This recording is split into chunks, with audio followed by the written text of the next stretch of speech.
Thank you very much. So let me start then by thanking Kyoto University and Inamori Foundation for the invitation to come here and speak. It's a great privilege to be here, and I always very, very much enjoy coming to Japan and especially Kyoto. So what I wanted to begin with then is to remind you about what you all already know, namely that our genetic information is stored in the form of DNA, this famous double helical molecule.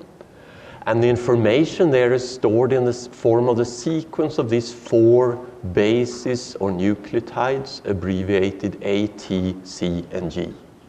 And it's stored twice, and that's very important because when a cell divides and a new individual will appear, if this is in the germline, the 2 strands come apart and new strands are synthesized with the old strands as templates. This is a very exact process, but sometimes errors are made or mutations, so wrong nucleotide or base is built in, a mutation happens, and we see the traces of those mutations when we compare DNA sequences in the population. So if we compare DNA sequences from 2 people in this room, we will find a difference approximately every 1,000 bases or so there is a difference. And these differences accumulate as a function of time. So if we add in the chimpanzee DNA sequence, we will find more differences, approximately 1 difference every 100 base pairs or so. And if we want to reconstruct the history of such a piece of DNA, we generally do it in the form of a tree like this, where in this case, the 2 human DNA sequences go back to a common ancestor quite recently in time, and much further back is a common ancestor shared also with the chimpanzee. And as you also know, the human genome is about 3 billion nucleotides or bases long. So there are about 3 million differences between 2 genomes. So there is a lot of information here with which we can try to reconstruct human history. And if you do that on a genome-wide scale and a worldwide scale, what you will find is that you have most variation in Africans today. And if you take the entire world outside Africa, you have less than genetic variation. And not only that, those DNA sequences you find outside Africa generally have close relatives inside Africa. But there is a part of the variation then in Africa that have no close relatives outside Africa. And the interpretation of this is that modern humans, our direct ancestors, evolved inside Africa, accumulated genetic variation there, and a part of that genetic variation, so to say, went out and colonized the rest of the world. And with some genetic tricks that I will not explain, you can also estimate approximately when this exodus out of Africa happened, and it's in the order of 100,000 years ago or even less. So this is the genetic evidence for this recent African origin model for modern humans.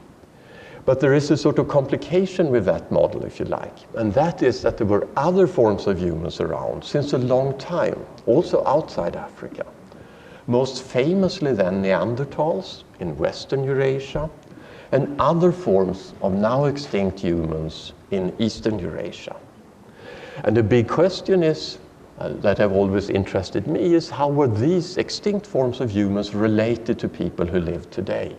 And what happened when one met them? But in order to ask that question, you will then, of course, have to go back and retrieve DNA from such old bones. And that is then the interest of my lab since over 30 years now. And it seemed then in the early 80s when I started this work that the obvious place to start would be ancient Egyptian mummies. They go back 2, 3, 4,000 years and they look very well preserved. But it turned out that most Egyptian mummies actually contain no DNA you can retrieve. But there are some exceptions to that. This is the first exception, a 2,300-year-old mummy of a child, where in the skin, in the upper layers of the skin, you can see things that look like cell nuclei where DNA would be preserved. And you can also stain DNA in here. And at that time, in 1984, Alan Wilson, a very famous evolutionary geneticist, also showed that they could retrieve DNA from the skin of a quagga, an extinct form of a zebra that was around 100 years old. So I also then retrieved DNA from this Egyptian mummy and found some human DNA in it. But over the years that followed then, it became quite clear that that was very surely contamination. It was probably DNA from me or someone in the lab. So those DNA sequences were clearly due to contamination, but this sort of staining of the DNA in the cell nuclei, after all, showed that there was some DNA there. So what became clear then over the next few years is that there are many technical complications with working with ancient DNA. The first complication is that there's very little there. So compared to present-day modern tissues, in the ancient tissue, you'll have 10,000 to million-fold less DNA. And it's chemically modified, and it exists in a large excess of bacterial DNA from organisms that colonize the tissues after the death of the individual. So this then means that tiny amounts of contamination that will not at all show up if you study present-day DNA may even overwhelm the experiments when you study these old tissues. So there was a number of years where we just focused on avoiding contamination with different technical tricks and with dressing up in funny clothes and working in clean room conditions, etc.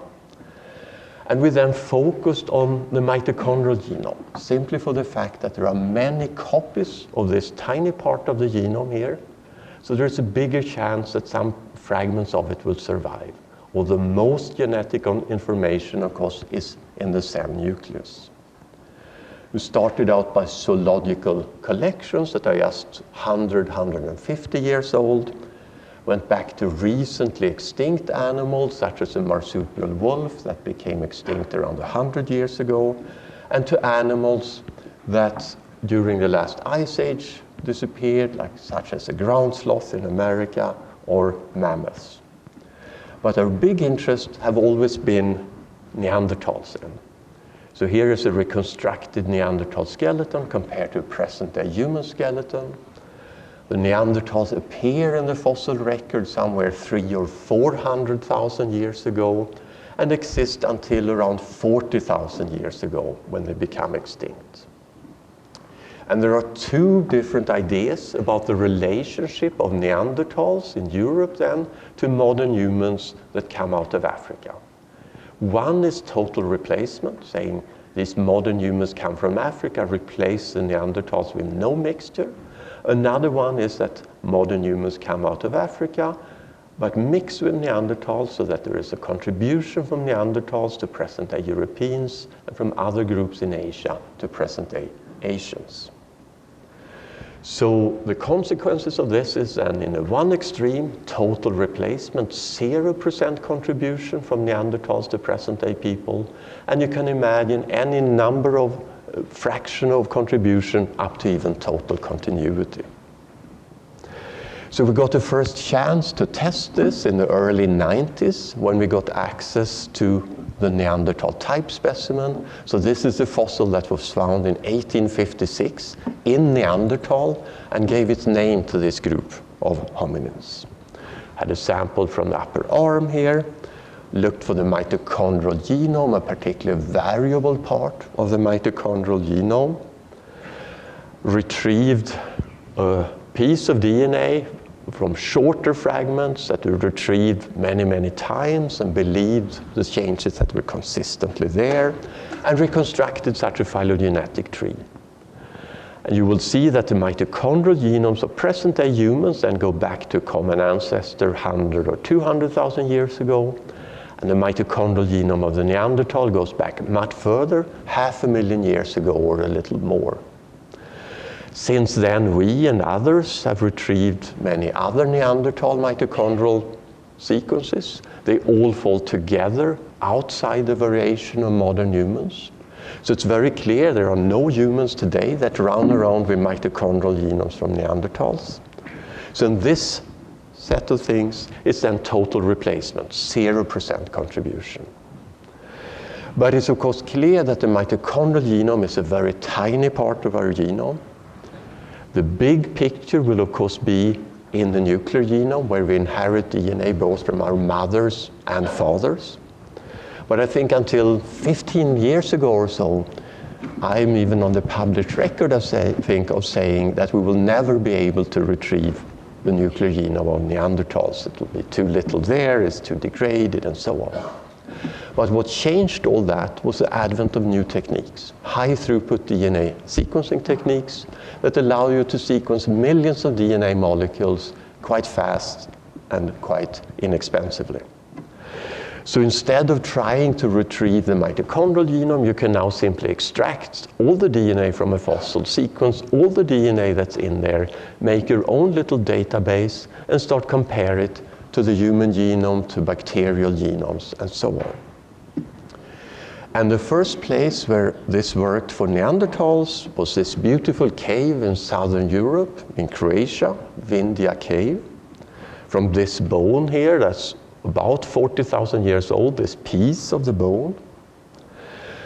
And we were then very lucky to receive funding over 5 years to try to reconstruct a Neanderthal genome. So we worked very hard on improving the methods with which we extract DNA from bones and convert it into form that you can feed into the sequencing machines. So we got much better on that. The machines got much more efficient. And what we then find is, indeed, as we already knew, the length of the DNA fragments is really very short here, 40, 50, 60 base pairs. Whereas if you extract DNA from a blood sample of me, you will easily find pieces of 10,000 or 20,000 base pairs. The vast majority of the DNA also is not at all from the Neanderthal, but from bacteria that lived in the bone. Our best Neanderthal bones have something like 4% Neanderthal DNA. We also found that there were particular chemical modifications towards the ends of these molecules, where we find that Cs appeared as Ts in the DNA sequences, particularly towards the two ends of the molecules. And that turned out to be due to a chemical modification of the nucleotide C that loses this chemical group, so it becomes an unnatural base in DNA, U, that is read as T. So we have apparent C to T mutations in the end of the molecules.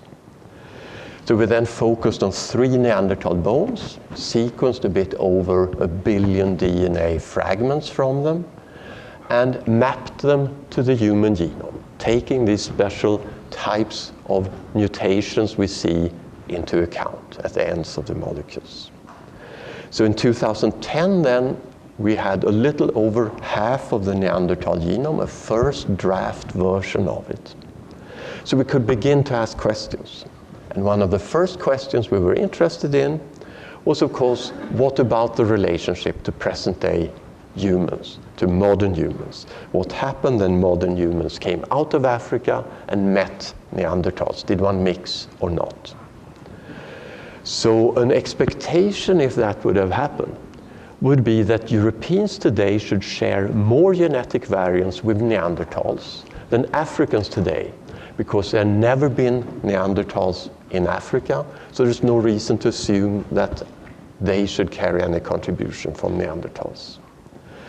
So we then had the Neanderthal genome here, and we went and sequenced the genomes of 5 present-day people from different parts of the world and did a very simple test. We simply compared 2 present-day genomes. To begin with, 2 Africans here, find all places in the genome where they differ from each other. Then we take the Neanderthal genome and say, how often does that match one African or another African? And this should be 50-50, right? Since Neanderthals have never been in Africa, there is no reason to assume that the Neanderthals would have contributed more to one African than the other African, and statistically speaking, that's the situation. Equally many matches to this African as that African. If we then compare a European and an African, to my surprise at the time, actually, I must say, we found statistically significantly more matching to the European person than the African person, suggesting that the contribution from Neanderthals had existed here.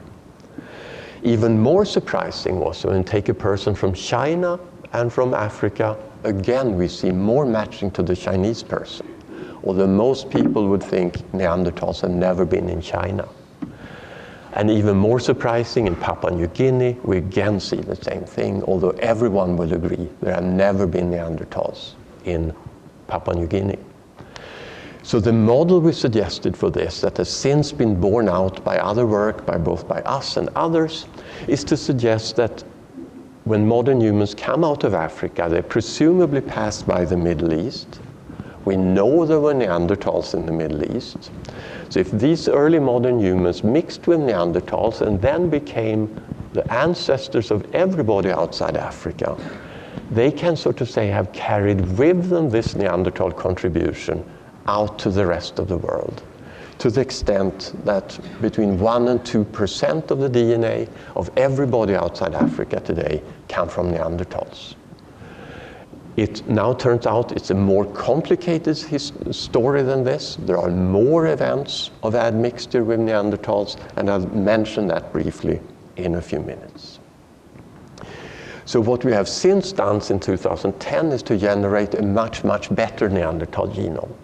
And that is due to collaboration with academician Anatoly Derevyanko in Russia, who excavate at this site, a cave site, the Denisova cave in southern Siberia, this beautiful place, where in 2010 they found a toe bone that turned out to come from a Neanderthal. And we had by that time developed a much more sensitive way to make DNA libraries from old remains that relies on separating the two DNA strands and then make a library from these single strands. So each double-stranded DNA molecule has two chances to make it into the library, one from each strand, so to say. And this, and some other tricks, allowed us then to go from this Neanderthal genome where we had quite few fragments and many holes, just a little over half the genome covered, to a very good genome, where we sequenced every position over 50 times over, so that every position to which we can map such short fragments are now covered to a quality as high or even higher than present-day human genomes. So you can now look in different present-day people here for one chromosome, for example, and see which parts does a certain individual carry from Neanderthals. As you see, we carry different parts from Neanderthals generally, but the sum of them in any single one person is somewhere between 1% and 2% if your roots are outside Africa. You can also ask how much of the Neanderthal genome exists today. If you add up these fragments, you can sort of puzzle together longer pieces of the Neanderthal genome in people today. And it's a bit unclear how much that will be, but it will add up to something maybe approaching 40% of the Neanderthal genome or so.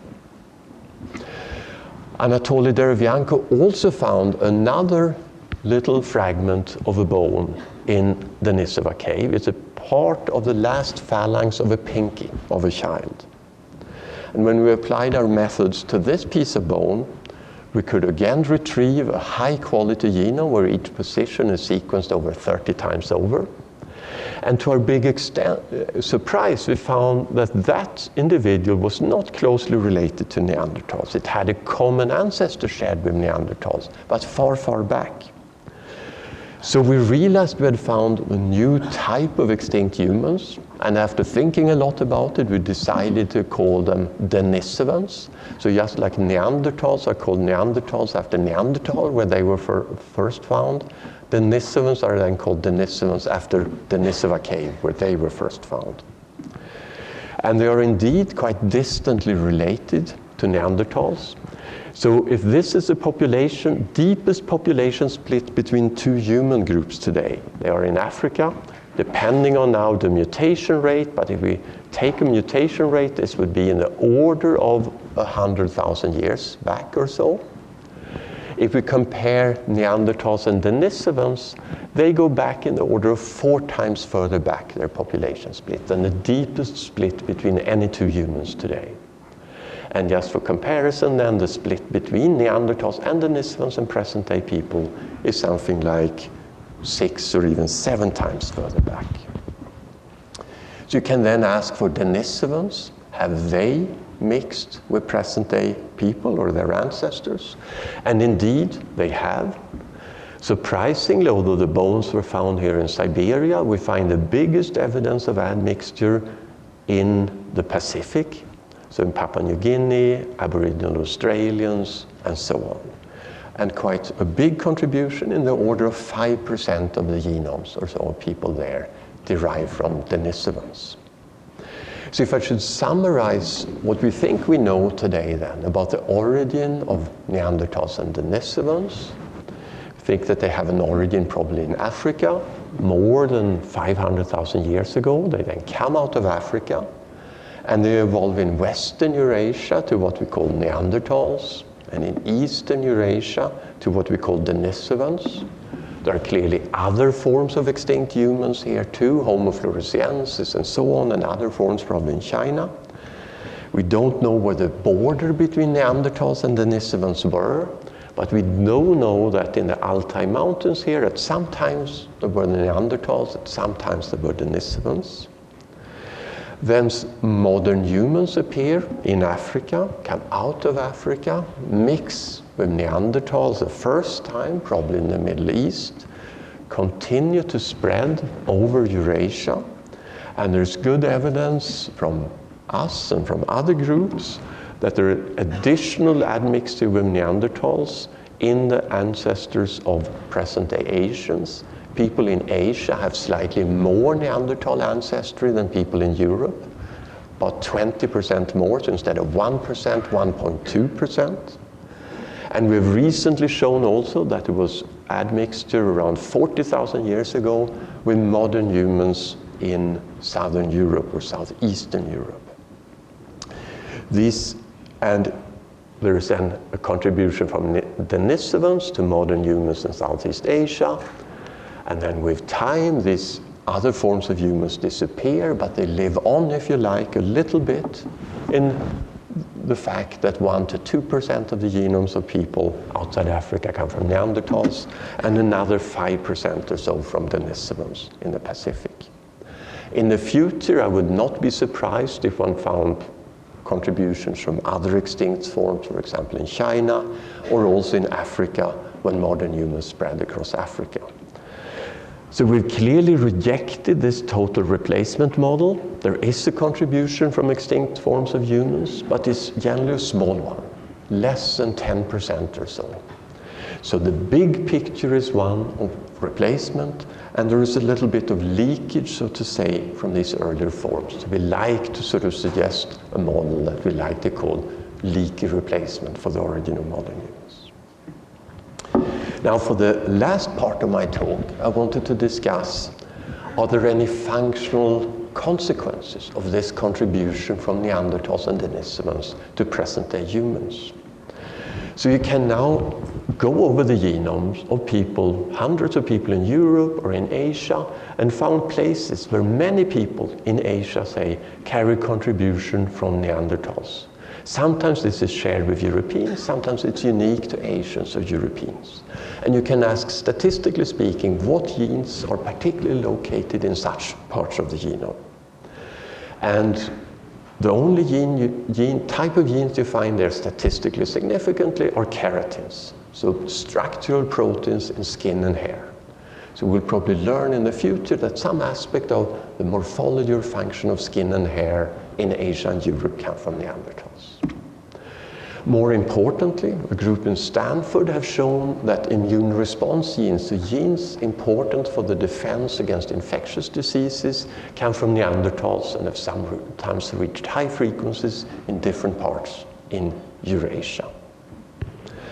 A group in China has shown that Europeans, genes involved in lipid catabolism, so degradation of lipids, come from Neanderthals, disproportionately much in Europe, much less so in Asia. So some aspect of how we deal with lipids come from Neanderthals.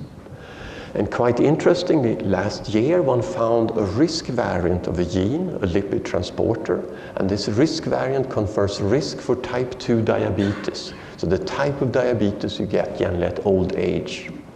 And this risk variant is particularly common in Asia and in Native Americans.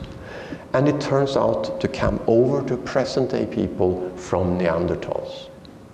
So it may be surprising that a variant that causes disease today comes from Neanderthals and rises to high frequency in humans.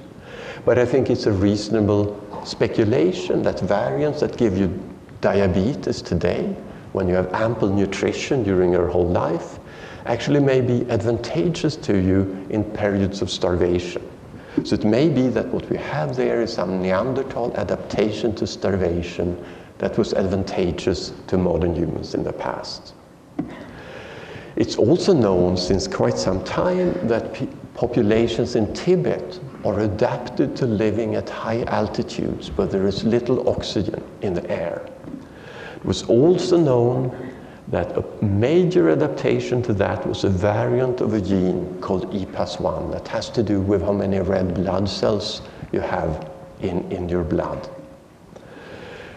And this variant is very common in Tibetans, 80% frequency, very rare elsewhere, rarely, for example, occurs in Japan and China, but it's very, very low frequencies. And last year, then, Rasmus Nielsen's group in Berkeley showed that this variant comes over to Tibetans, to the ancestors of Tibetans from Denisovans. So it's fascinating to me that we would probably not have such big populations of the Tibetan plateau as we have if we hadn't had this genetic contribution from Tibetans in the past that allowed this adaptation. So there is sort of a picture emerging, and there are more studies like that on the way, that when modern humans spread out of Africa, they come as these sort of newcomers from Africa to Eurasia, and they meet these groups that have lived there for hundreds of thousands of years and have adapted to those environments. They mix a little with these groups, so they fish out genetic variants that are advantageous in those environments, and they rise to high frequency. So it's a sort of phenomenon that we call adaptive introgression that's quite known from some animal species, but have not yet been so sort of thought of in terms of modern humans' origins. So you can also now, of course, start asking what was not contributed to modern humans from Neanderthals, because we can now go across the whole genome in Europe in red and Asia in green, and see where there are contributions and ask for regions where we would statistically expect a contribution from Neanderthals, but we don't see one, or we see very, very little. So we see sort of holes, if you like, in this. And these regions are very interesting, I think, because they suggest that here is something lying that we sort of positively select, and we select against a Neanderthal contribution there. Here may be something that really defines us as modern humans. So things, genetic changes that are unique to modern humans that happen after we separate from Neanderthals and that we sort of prefer from a selective sense, if you like. Why would that be interesting? Well, I do think that there are some ways in which modern humans are special relative to Neanderthals, Denisovans, and other early forms of humans. One is clearly technology, I think. With modern humans, technology starts changing very rapidly, become regionalized in the world, and of course over 100,000 years or so, our technology has changed in a very dramatic way, allowing us to colonize most of the world and live in very different climatic conditions, etc. Art, at least art that depict things that we immediately recognize as art, comes only with modern humans. And modern humans are, of course, the first hominin that really spread across open water, come to Australia, come to the New World, and colonize every little island in the Pacific Ocean, for example. So there seems to be quite a different behavior here. So a dream is, of course, to be able to go after the biological background for that. And we have the tools for that now, because we can make a catalog of all new features fixed in the human genome since we separated from Neanderthals. So if we are very strict and now look for things that changed here, are present in, as far as we can tell, 100% of all humans today, but where Neanderthals, Denisovans look like the apes. We can make this list, and surprisingly that list is not very long. It's a bit over 30,000 single nucleotide changes. So you can actually look through them in the computer in an afternoon. The problem is, of course, that we are very bad at predicting any functional consequences of any single position that have changed in the genome. Just to give you a feeling for this, though, there are just 96 amino acid changes in proteins caused by these changes. And they occur in only 87 genes that are encoded in our genome. And this is then extremely interesting, I think, for the next 10 years or so to study these changes. And of course, one will tend to be most interested in genes expressed in the brain, since we may think that in the cognitive area are things that particularly have changed in modern humans relative to other forms of hominins. So one may ask, how should one study in the future these things? And it is a sort of problem, I think, because we're now studying human-specific things. We don't really have animal models. I think practically there are two ways one can imagine to do this. You could introduce these human and Neanderthal-specific changes in stem cells, particularly induced pluripotent stem cells that were discovered at this university, of course, by Shinya Yamanaka, as you are well aware. What you can also imagine to do in the future, I think, to introduce these changes into animal models, such as laboratory mice. And I want to end by illustrating this to you with a gene that we have studied a lot over the past 10 years. It's a gene called FOXP2 on chromosome 7. When you have a mutation in this gene in a famous family in Britain, you have a language problem. So this gene seems to have something to do with speech and language. It has two human-specific changes close to each other that affect the protein that change amino acids. That's unique to humans relative to the apes.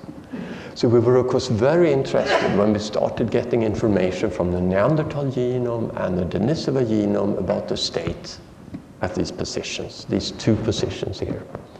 If we look at the Neanderthal and the Denisovan, it turned out that they are like modern humans here.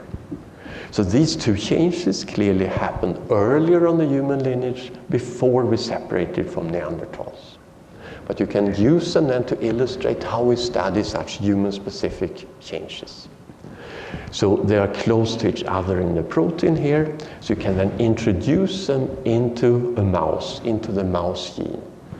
And this protein is very conserved, so they then construct a mouse that essentially produces from its own FOXP2 gene the human protein.